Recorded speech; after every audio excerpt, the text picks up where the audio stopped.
Hi, good day. I'm Vida. Welcome to the weekly news roundup. Let's take a look at our top national and business story this week. Myanmar State Councillor Aung San Suu Kyi meets Prime Minister Hun Sen to discuss future relations. Local police chief to have their ranks restructured in a bind to reduce the number of generals.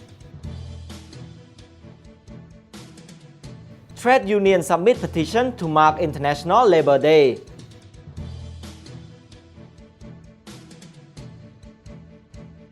Visiting United Rights Envoys follow-ups on human rights issues.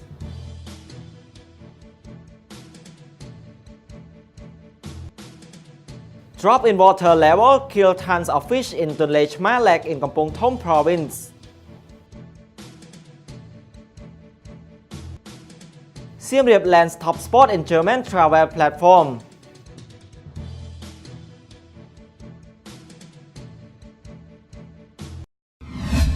Prime Minister Hun Sen on Tuesday met Myanmar State Councillor Aung San Suu Kyi at the Peace Palace where the two discussed the future of relations. In spotlight, Mr. Hun Sen's assistant said Prime Minister stressed the importance of cooperation. Mr. Spotlight said Cambodia and Myanmar should hold a joint ceremony to promote tourism prior to the upcoming anniversary of diplomatic relations in 2020. During the meeting, Mr. Hun Sen asked Ms. Suu Kyi for Myanmar to review the reductions of tariffs and protective agreements to harness the potential of both countries. According to a Commerce Ministry report, trade between both nations reached $4.53 million during the first 6 months of last year.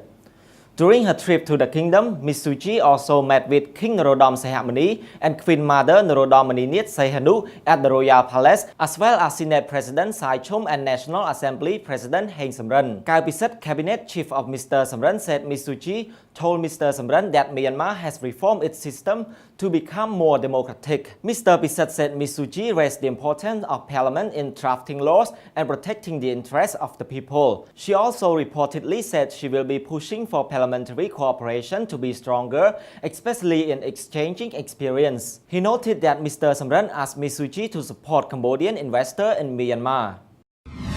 All municipal and principal police chiefs who generally rank as 1 or 2-star generals will be restructured as colonels. The move came after Prime Minister Hun Sen last week ordered Defense and Interior Ministry to restructure ranks of military and police officials in order to reduce the number of generals. Defense Minister General Tia Banh confirmed that his ministry will reform military ranks in the future, adding that the ministry will set specific ranks equivalent to an official job description. General Banh said only the Defense Minister and the Commander-in-Chief of the Royal Cambodian Armed Forces will rank 4-star generals. Lieutenant General Hun Manet, Royal Cambodian Army Commander, said during an annual army meeting in Siem Reap province that the government should implement the restructuring with proper consideration. He said promoting senior military officials who struggled in previous generation is not wrong, and that the reform must be done step by step. According to Mr. Hun Sen's order, the rank of general should only be held by the Defense Minister,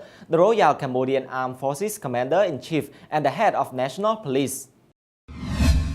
Multiple unions during May Day on Wednesday had rallies around Phnom Penh and submitted petitions urging the government to address union and labor issues. The Cambodian Labour Confederation handed a petition to Prime Minister Hun Sen calling for more freedoms, such as the freedom to assemble in public. CLC listed 20 points ranging from increasing minimum wage for workers to creating a labor court. Its petitions also call for the government to reverse a 2013 ban effectively prohibiting workers from gathering and demonstrating in public space. CLC President Atun, who led union members in a march around the nearby Wat Phnom, said the government needs to pay more attention to the needs of workers. Mr. Thun said regarding May Day that City Hall did not allow to march to the National Assembly, but it did allow a march around Wat Phnom. The petition was handed to Government and National Assembly representatives during a sanctioned Labor Day event outside the Council for the Development of Cambodia office in Phnom Penh.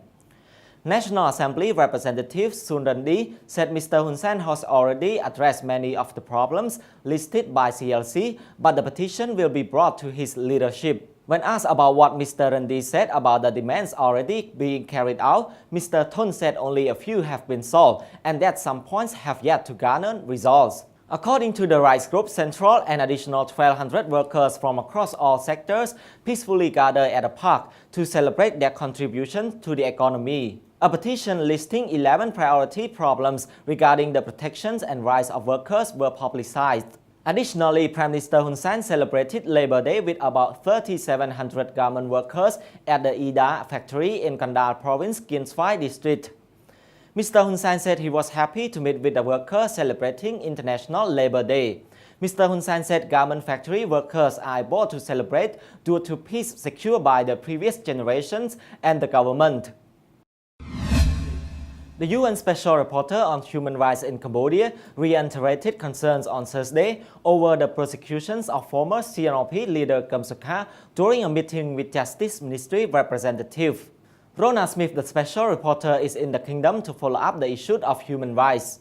Speaking to reporters after the meeting with the ministry, Ms. Smith said she brought up the country's justice system, social accountability, and the independence of judiciaries. She said that the meeting mainly focused on what the government has done since her last visit, in which a number of recommendations were presented, including the full release of Mr. Sokha. Ms. Smith said Mr. Sokha is under judicial supervision and is still under facto detention because of the limitations placed upon him. She said that Mr. Sokha's release is not up to the Justice Ministry, but it is up to the court. However, she said that the court is recommended to either drop Mr. Sokha's charges or speed up his case and lift his restrictive bail conditions. Justice Ministry spokesman John Malin said Justice Minister Ong Wong Watana pointed out that Mr. Sokha is not in detention. Mr. Malin added that the court restricted Mr. Sokha's movement in order to ensure safety. He said Mr. Sokha's case involved many suspects. During Ms. Smith's visit to the kingdom, she met Karemi, head of the Government Human Rights Committee, civil society organizations, Phnom Penh Governor Khun Streng, visiting drug rehabilitation centers, and follow up on the issue of overcrowding prisons. More than 25 tons of fish have died since last Saturday in Kampong Thom Province, Stone District, following a drop in Tonle Chma Lake's water level. Hun Paul, Chief of District Fishery Administration, said the fish in the lake died due to a lack of oxygen. Mr. Paul said this year the number of fish which have died is lower than previous years because the authority have planted water hyacinths to shelter fish from the sun. He said water levels in the lake is between 0.1 meters and 0.5 meters, and people are worried that the entire fish population may perish. Pan Vanarat, Chief of the Provincial Fishery Administration, said during the same period in 2015 and 2016, up to 90 tons fish perished. Chen Lon, a villager in the commune, said he went to the lake last weekend after hearing news that several fish had perished there. Mr. Lon said people had gone there to collect dead fish, and he himself collected up to 600 kilograms. On to our top business story this week. Siem Reap was named the top tourist destination in Southeast Asia by Germany-based online travel platform YouDiscover. The city was followed by Bangkok and Singapore, who came in second and third respectively. Published earlier this month, the list includes 15 destinations in 11 countries and ranks them based on 3 criteria: accommodation option, trips, and experiences. Siem Reap came on top owing to the presence of the UNESCO-listed Angkor archaeological complex. Phnom Penh came in at number 4, while Battambang took the 13th spot in the list. Ho Wan Di, Secretary General of the National Tourism Alliance, welcomed the news, but remarked that Siem Reap's Angkor Wat already topped many of the world list for best tourism spots. Last year, Cambodia received 6.2 million international tourists, an increase of 5.4% year-on-year. The sector represented 12.7% of the country's gross domestic product that year. In January, the United Kingdom's editions of National Geographic Traveler, the world's leading travel magazine, included Cambodia in its cool list of places to visit in this year. Taking the 5th spot in the list, Cambodia was described as the home of a high-end hotel boom amid temples, ruins, and jungles. This is all for this week. Join us again for another edition of the Weekly News Roundup. I'm Vida. Have a good weekend.